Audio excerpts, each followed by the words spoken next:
Hi, everyone, and welcome to the Wise Body Podcast, where we talk about eating disorder recovery and all things body. I'm your host, Dr. Sarah Hughes. I bring 20 years of experience as an eating disorder therapist, and I've worked with hundreds of clients to feel more empowered and connected to their body by tapping into the wisdom it holds. I'm so excited to keep learning with you as we navigate the windy path that is recovery. So let's get started. Hi, and welcome to Season 2, Episode 4 of the Wise Body Podcast. I'm so excited to welcome back my favorite mentor and role model in the field of eating disorders. She's a huge reason why I'm an eating disorder therapist. You may remember her as my very first podcast guest. She's back to talk about her 8th and latest book about hair. And you may be surprised, but there's a lot to say about hair, and Dr. Margo Maine breaks it all down for us. It is a real honor and privilege again to welcome Dr. Margo Maine back to the Wise Body. You may also remember her impressive professional background, and it deserves mentioning again. Dr. Maine is a prominent eating disorder psychologist and visionary with 40 years of experience in the field. She has written 8 books and has received numerous honorary and lifetime achievement awards. She is the founder of the Academy for Eating Disorders, the National Eating Disorder Association, and the Eating Disorder Coalition for Research, Policy, and Action. She is a fierce advocate for her clients and carries their voices in her research and books. Please welcome my hero and friend back to the Wise Body, Dr. Margo Maine. So, hello, and welcome to another episode of the Wise Body Podcast. I am so incredibly honored to have on again the very distinguished Dr. Margo Maine to the podcast, who was one of my first guests on Season 1 and is now coming back on for Season 2. I am so grateful and so honored to have you on. And so, just really wanted to extend my deepest gratitude for you taking the time today during this crazy snowstorm that we're having. It is memorable, this crazy storm. Yeah. It's great. And we'll never forget having you on. And now we have another reason to remember it being like, one of the biggest snowstorms we've had in a long time. Yes. We have like 1.5 feet of snow on the ground and we're snowed in. And so what better way to spend it than just, hop on here, have a conversation and record it and share it with the world. Sounds good to me. So today I'm so excited that, and I think I mentioned this when you were last on, that I would love to have you back on to talk about your latest and 8th book, Hair Tells a Story, Hers, Yours, and Ours.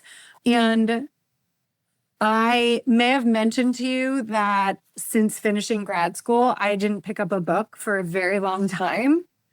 And I was like anti-reading. I was like, I can't read anymore.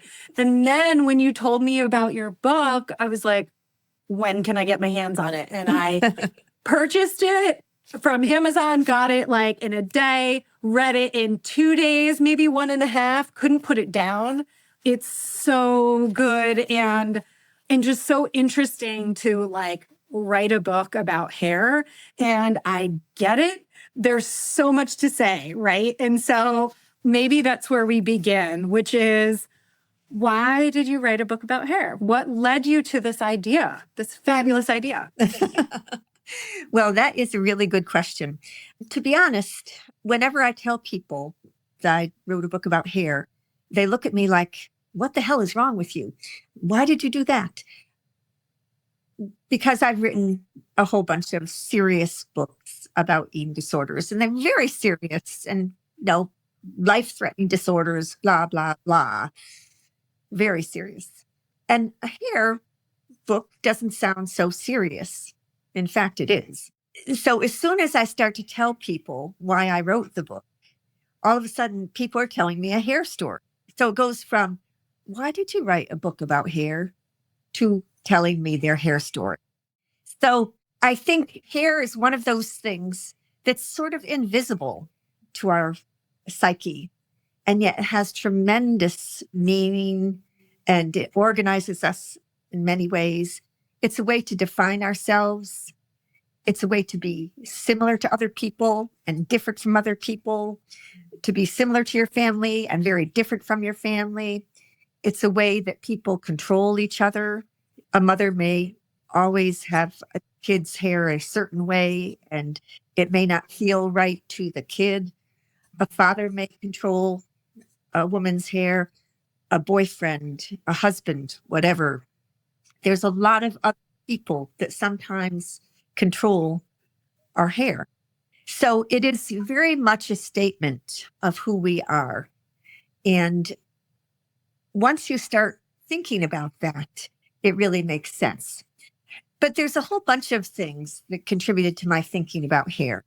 And one is I grew up not paying much attention to my hair. I still don't pay much attention to my hair.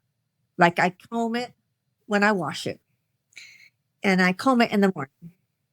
But other than that, there's not much that's going on between me and my hair, with the exception of going to the hairdresser once a month and doing what I do, which we'll talk about in a few minutes. But hair was never a real organizing factor for me. So as I started to share rooms with friends at conferences, I would see other women doing so many things with their hair. And I realized that my not doing much with my hair was really different from what most other women like me do. So I would go out running in the morning and come back and kind of wash my hair and run off. And my roommates and friends would be doing their hair for 45 minutes or longer. So I started to think about that. Like, I don't give much attention to my hair. And I had an occasion with a patient who had been in the hospital. She was about 15 or 16 at the time. She'd been very ill with her eating disorder. And when she left the hospital, she'd done really well in treatment. Her parents had done really well supporting her. She left the hospital, and I was seeing her as an outpatient for follow-up. In another week or so, the mother called me in between appointments, and she said that her daughter was suicidal and she needed to come in right away. So we got her in right away. And the kid had decided that she wanted to change her hair. So she'd gone to the hairdresser and she got a haircut that she hated, and she just couldn't tolerate it. It made her so incredibly anxious, and she truly was suicidal.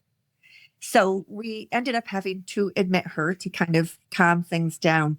But I have to congratulate that family for being so responsive to her. But what I learned from that instance is how much our hair can feel like a representation of ourselves. And she all of a sudden felt it wasn't her anymore. And there were lots of things she was dealing with as she left the hospital. She had gotten a little bit more weight on her body because she had been very severely ill. She was getting back into school. Boys were interested with her, and other girlfriends. She had a really complicated life all of a sudden. And it was her hair that was really the disruptor for her. So we got her calmed down.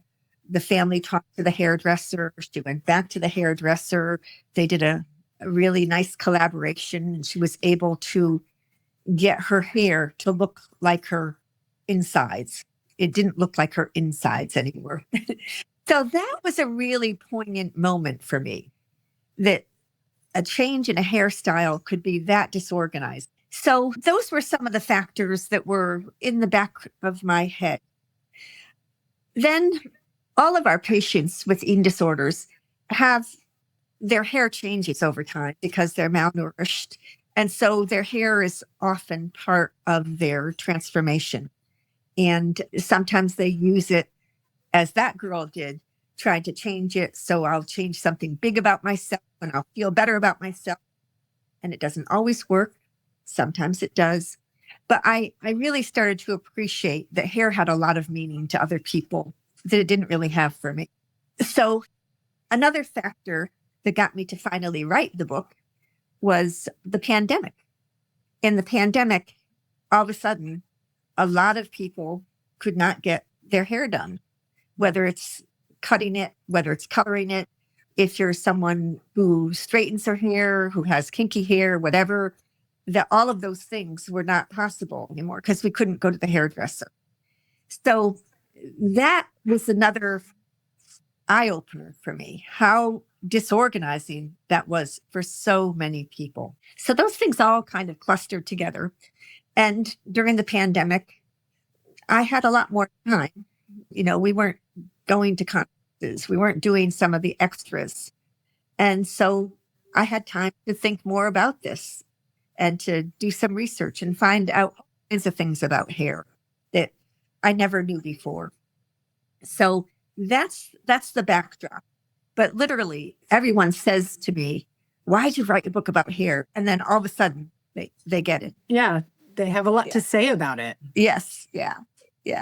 There is so much to say about it, right? Like a whole book's worth. It's amazing. Right. Yeah.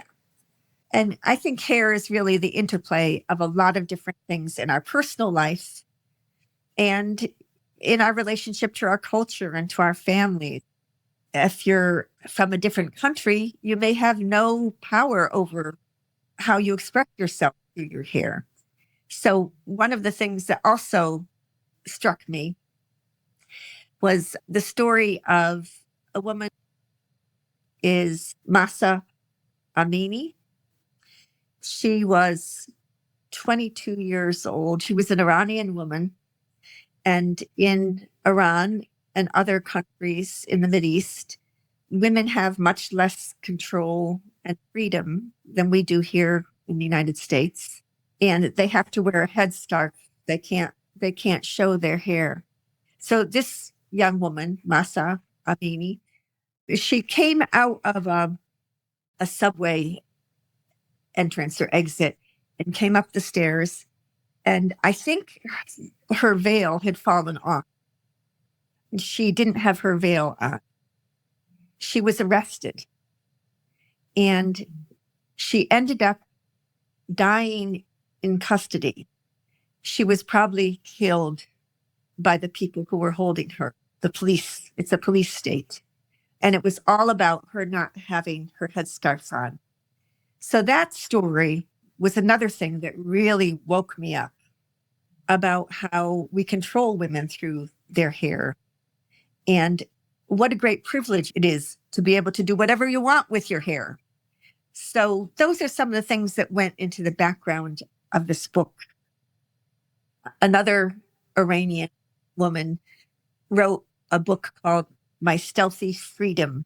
And she had experienced, when she wasn't wearing a headscarf, a feeling of freedom that she never had before.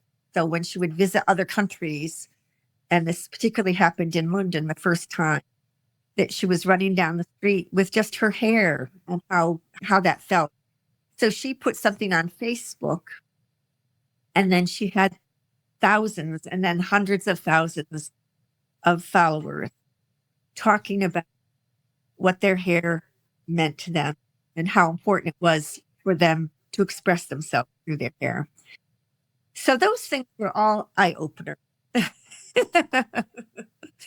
and heart-opener too. Yeah, I can see how you felt very pulled to talk about hair. Yeah. Given these stories. Yeah, how can you not talk about this and write about this? It's so important. Yeah, and I think, you're bringing up some very amazing points, as I knew you would, that hair is really an expression. It can be like a very individual expression. Mm-hmm. And for some people, they don't have the freedom to do that, right? And so for those that do, it might be, maybe it's their only freedom that they're feeling. So in talking more with your clients that may struggle with eating disorders, how have you found that? I know you gave one very, very profound example of a client and what her hair meant to her, but is there a general theme that you feel cuts across working with your clients with eating disorders and the impact of hair, just like in general? What have you found that to be? Mm-hmm. Well, I think there's a few things. One thing I'd like to mention is that hairstylists are often really helpful to people with eating disorders. They often are the first one to get the person to admit that there's something wrong. Because if you're malnourished over time, your hair thins, it gets brittle, it falls out. And so, because it's kind of a gradual process for most people, I think it's really easy to ignore it. But if your therapist, your hairstylist talks to you about it, it can help you to face it. So I have to tell you, I've had a number of patients who are referred to me by their hairdresser. And also, hairdresser can be a really helpful kind of coach along the line. One story comes to mind. We had a really wonderful young woman in our treatment program a number of years ago, and she had come into our program and was working really, really hard on her recovery, was eating well, really wanted to get the eating disorder behind her. But she had a paradoxical reaction to eating. Her hair all of a sudden started to fall out. And that sometimes happens. It isn't what you think is going to happen. You think you start to eat, it's going to fill in. But in fact, it can be a delayed reaction to the starvation. So she had started in our program and her hair had started to fall out. And she had like bald spots. It was really uncomfortable for her. So she was in our day hospital program. She left one day and she came back the next day with a shaved head.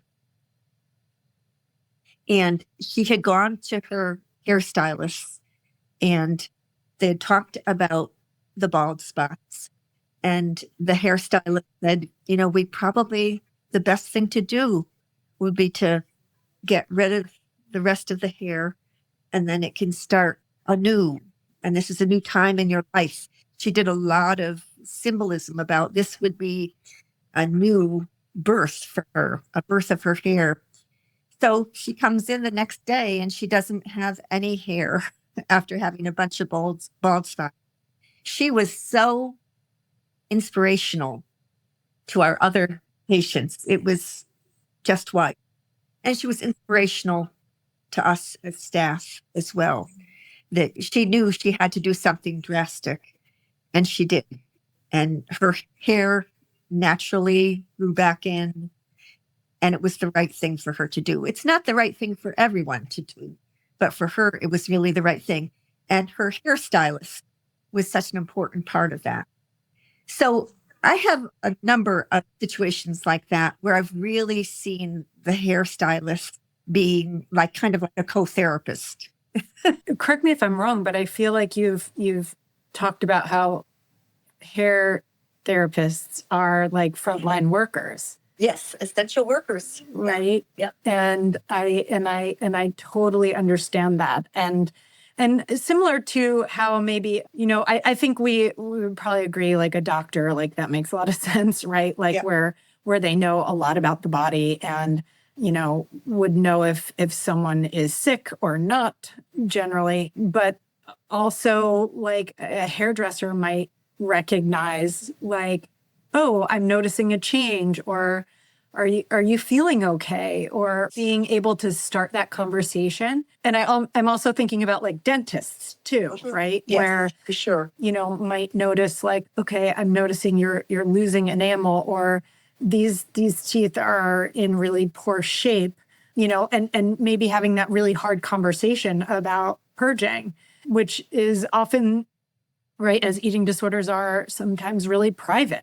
And so being able to confide in a dentist or a hairdresser, your stylist, is really important, right? Like we might not, share this with anyone. So it's important to be able to have someone to confide in. If it is a hairstylist, if it is a dentist, like that's okay. And I think hairstylists play a very essential role in our lives. We see our hairstylists more often than we see our physicians. we might see them more often than our dentist too, more than likely. And so we are comfortable with them often in such a different way. They also are touching us. It's one of the professions where touch is okay. I think that sets up an openness. So, and they're also not threatening.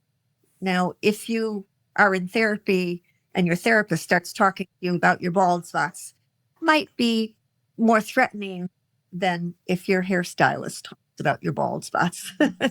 So there's a way that they sometimes can open up subjects and help to create some change that is harder for them to do with other professionals. It's an amazing relationship between a hairist, a hairstylist, and a patient. And I think we've underestimated it. But think about when you're in the hair salon, people are sharing a lot about themselves. There's a lot of chatter. There's an openness there. It can be a very positive experience. A positive, safe place where you really develop and build that trust, especially, going back to that same hairstylist year after year, right? I think I told you when we talked about this last time that I go to a barbershop to get my hair cut. And similar to like golf, where I was like, I don't get it. Until I played golf and I was like, oh, I get it. Like you're outside, you're with your best friends. It's nice out. Like maybe have a nice cold beverage. Yeah. And now, like I get it with barbershops too. It's like, I mean, there are these three guys that cut hair at this little barbershop in town. And it's a walk-in place. Like, I don't even think there's a way to make an appointment. And and sometimes, when I'm in there, it's mostly, people that identify as men coming in, getting their hair cut, and they're like, hey, Cliff, like they've had this long relationship where they know about their families and they know about what they've gone through and like the good and the hard parts of their lives. And so, yeah, sometimes that is one of the longest, most deepest, trustworthy relationships that you have. So I love that you've had several referrals come from hairstylists. And I know I've all thought about like every time I've been to a couple different hairstylists in town and I've thought about, and I know you would support this idea, like sharing your book with them. And like, I would love to see like your book out at some of these salons because it's such an important topic and there's so much to say about it. And you do so in such a beautiful, beautiful way. So really, thank you for sharing this book with us. Can I go back to maybe one of like the original questions I had, which is sort of like the history of hair, if you will? Like, what did you learn about like the importance of hair in these different cultures and how it sort of came to be? I know you've referenced like the African culture, the Egyptian culture, and I know we've talked about this before, but just also how this is so interesting. So I just have to note it here, but just like the barbershop thing outside that's like white and red and white stripes and what that represents, that they were like considered medicine men and right. And only until like medicine got more complicated did they, then have, refer you to the doctor. But like the hairdressers were performing like, maybe some minor surgeries, right? And so like even more respect for the profession I have after like knowing that and reading about that. But can you talk a little bit about like, just the history of hair and what you learned about from like different cultures? Well, there are so many things in how cultures will kind of limit women by having certain ways that they're supposed to look. And we often think about that in terms of weight and general appearance, but hair is part of that too.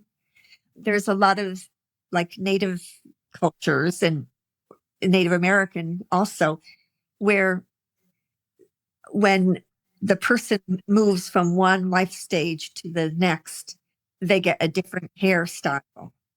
So there are certain tribes or nations where the girls they might have long hair, but then at adolescence, they get a different style of their hair. And it's really important to do that because that's an example. Also, a woman's hair may be cut off at certain points. In some cultures, her hair might be cut off when she gets married. In other cultures, when her hair gets cut, when her husband dies and she is now like single, and that is one of the signs that she is no longer a married woman. So lots of things like that. In early colonial days in America, a woman's hair belonged to men. A woman could not make a decision to cut her hair or grow her hair or change her hair. Her hair was her husband's hair. Isn't that wild? And the whole idea of veiling hair, we were talking about the Iranian women, that predates Islam. That was way before Islam. There's even references back in the 4th century in the Catholic Church, women were prohibited from cutting their hair. So there's kinds of expectations and rules in different cultures at different times that is mind-boggling. Another thing that we probably should think about is that hair can be a powerful tool in racism. In most states in the United States, it is legal to discriminate against people based on their hairstyle. So there is something called the Crown Act, which stands for creating a respectful and open workplace for natural hair, crown. And a woman or a man can be fired or not hired for wearing their hair naturally, which is just wild. 86% of girls will experience discrimination, of Black girls will experience discrimination before the age of 12. It starts in elementary school. And Black women are often given policies that they have to follow when they go to work for a new employer. There's a couple of studies that show that 80% of Black women have had to change their hair to maintain their jobs. So this is happening as we speak, not just in historical times, but it's an example of how hair can be used. And that was a thing that happened during the pandemic. A lot of women were not able to get their hair straightened or treated in different ways. So a lot of women started to wear it more naturally. And I think that has had a positive impact. But hair is power. It may be self-expression, but it's also power. Yeah, I mean, there's so much tied up in like control, right? And and sort of the opposite of that is freedom, right? Yeah. And so so the Crown Act states that you can be fired for having your hair a certain way. The Crown Act fights against that. And Fights the Crown against Act, it. Okay, thank you. Okay, that makes more sense to me. Yeah, they've created laws. And I did not check this morning. The last time I checked, 24 of the 50 states in the United States have adopted the Crown Act. Their state legislature has passed the Crown Act. We have had a movement to have it be adopted nationally, by the Congress and Senate, but it hasn't happened yet. It will eventually. It will. It has to. Yeah, that just really does seem Yeah. And it's something that you don't think about.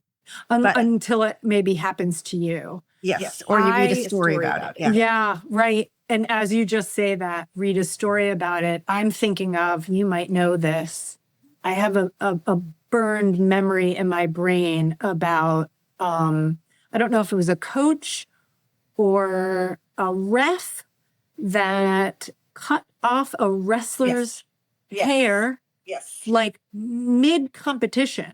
Yes. If he was going to continue the competition, he had to not have his hair. So, and he was doing it was a big event. So the kid felt he had to do it. And there have been a number of stories like that. I mean, it just blows my mind that that's allowed. And it really does sort of highlight the level of submission that someone has in someone that is in a position of power. To be able to do that, I'm going to come up to you with scissors and just cut your hair off, even though you don't want that. Even though your hair may be the thing that you feel is the clearest definition and most powerful statement of who you are. I'm going to take that. Mm-hmm. Yes. Wow. Yeah. Okay. Yeah. Hair is power. It really is. It's self-assertion. It's individual identity. It's saying, yes, I'm part of this culture, or no, I'm not part of this culture. It says a lot. Well, and it also makes sense when someone doesn't feel like they can control their hair, right? Even just like in like the subtle ways, like I straighten my hair, right? Like that's how I can control it. But, if the government controls hair, right, in which you have to cover it. But I'm also thinking about illness too. And I know that as we work in eating disorders, we talk about hair in maybe a very specific way. I mean, I think you've like blown the doors off the hinges on this topic. But when I think about hair and eating disorders, I also think about health. And it is very interesting that your client had a paradoxical effect in which she lost her hair as she restored her body and restored her nutrition. But I'm also thinking about when people have cancer and lose their hair. Yes, right. Right. It's just like this, again, not feeling like you have control. So like it represents identity, but it also, I keep coming back to this theme of control, right? Like I can't control my own body, right? Like it's doing things that maybe I don't want it to.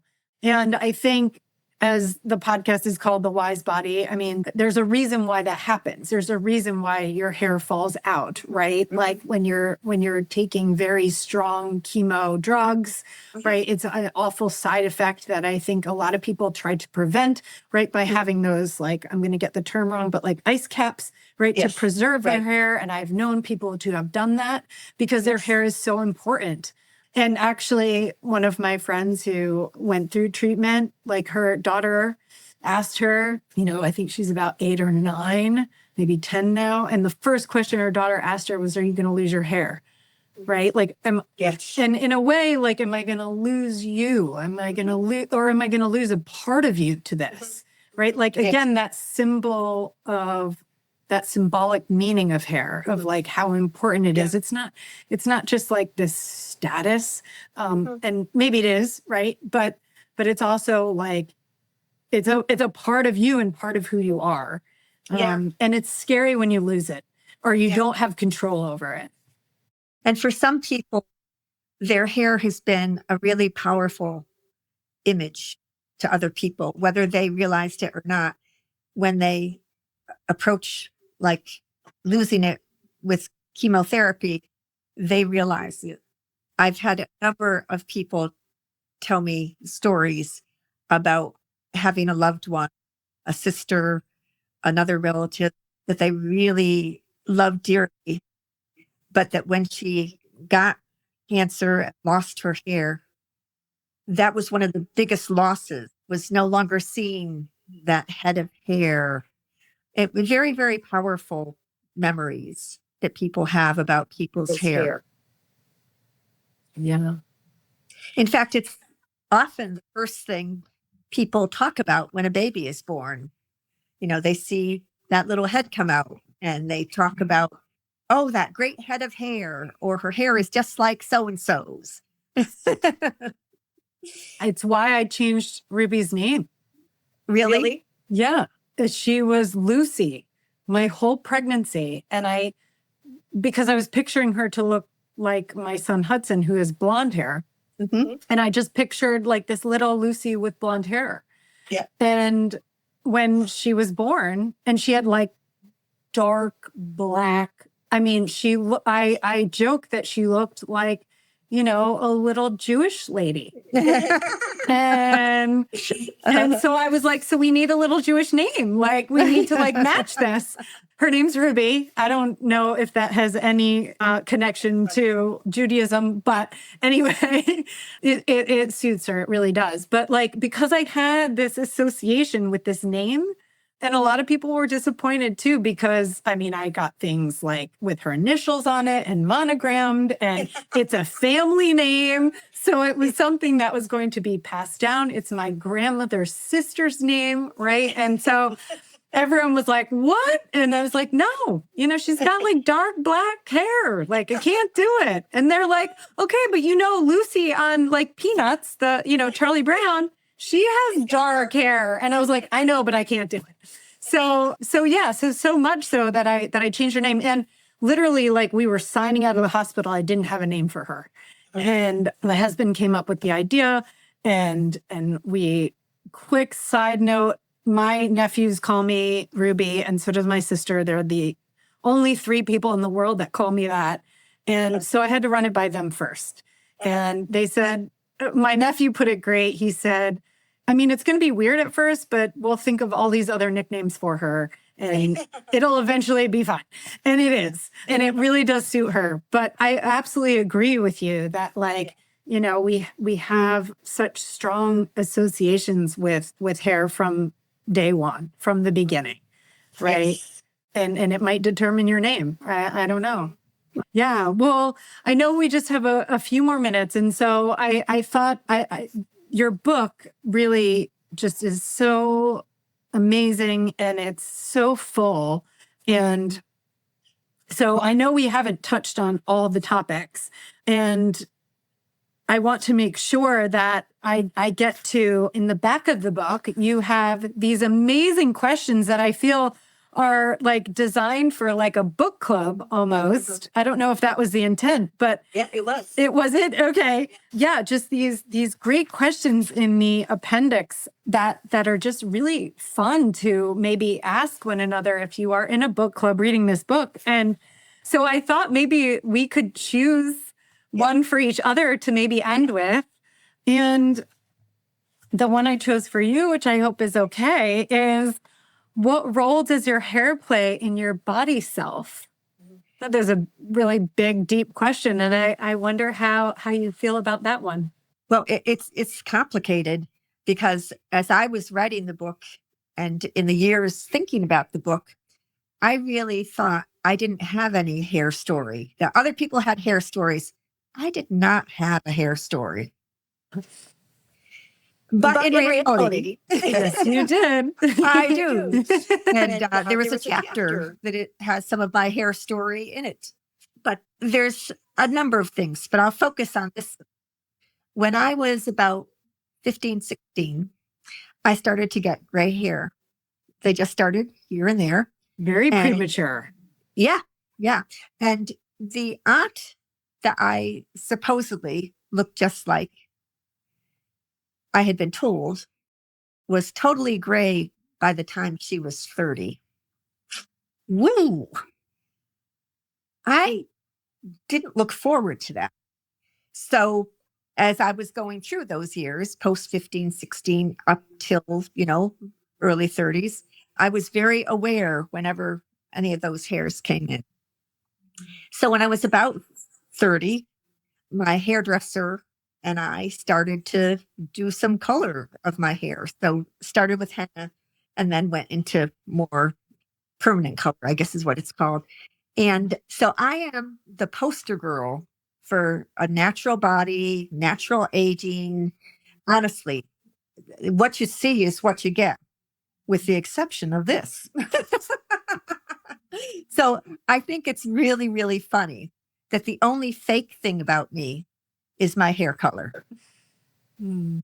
And it is fake. I don't really know what color my hair is. When I was growing up, people used to say that it was like jet black. Other people would say it's so red. So I guess I had red highlights, but that it also looked really dark sometimes.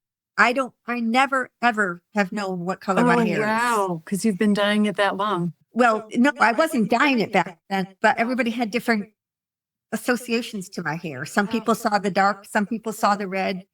So I don't know. I never looked at it all that much.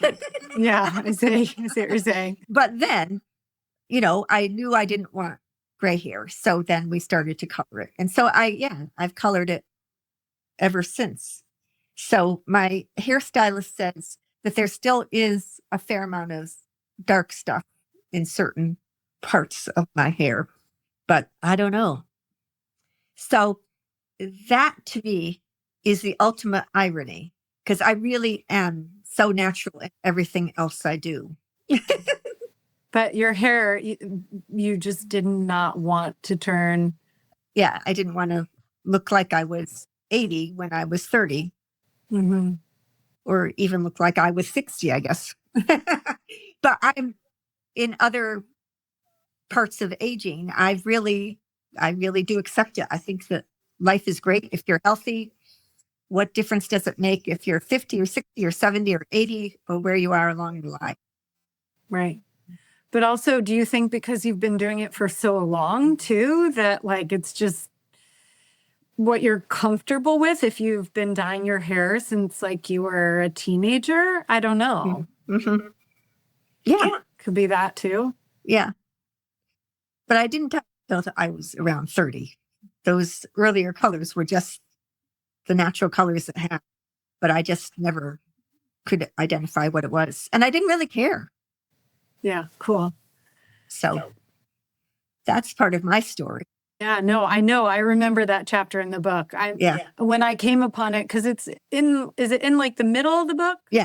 Yeah, I was like, oh, I'm so glad you're talking about this, talking about like your own experience with your hair, because not until then did I think about my own story with my hair. It's something that I feel maybe is a privilege that I neglected, right? To even like be able to have hair and to be able to style it the way that I want. And, but yeah, so up until that chapter, when you talk about your own story of your own hair, I was like, maybe I have a story about my hair and that I hadn't really thought about.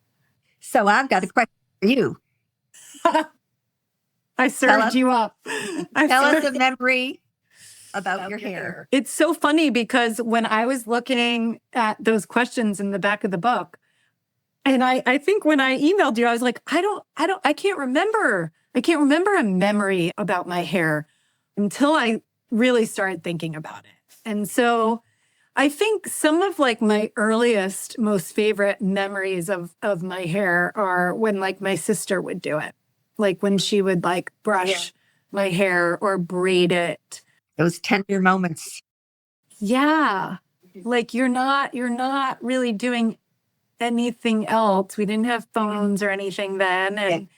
And we were probably just talking and like, and it kind of felt like she was taking care of me in a way. And it was very like nurturing. And it was like, it was sweet, And so that's, I think, my first memory. And then, as I think more and more about my hair, and I feel like I'm in this stage of my life where I'm sort of neglecting my hair because I have 2 little kids and I just throw it in a messy bun and off we go. I'm lucky to like shower. But, there was a time where I think I had a really strong connection to my hair. And I think other people thought about my hair too. And I'm talking about like when I was in high school and I had really long hair and like all the way down my back. And I remember I was about a junior or senior and I was encouraged, like almost like in a peer pressure kind of way, to cut it. And I was like, no, like there was a part of me that was a little defiant, like no one's going to tell me what to do with my hair. And then I was kind of like, maybe it could be a good thing. And like, maybe it's time for a change. And there was another part of me that was like, I'm going to show everybody that like, I'm going to just do it.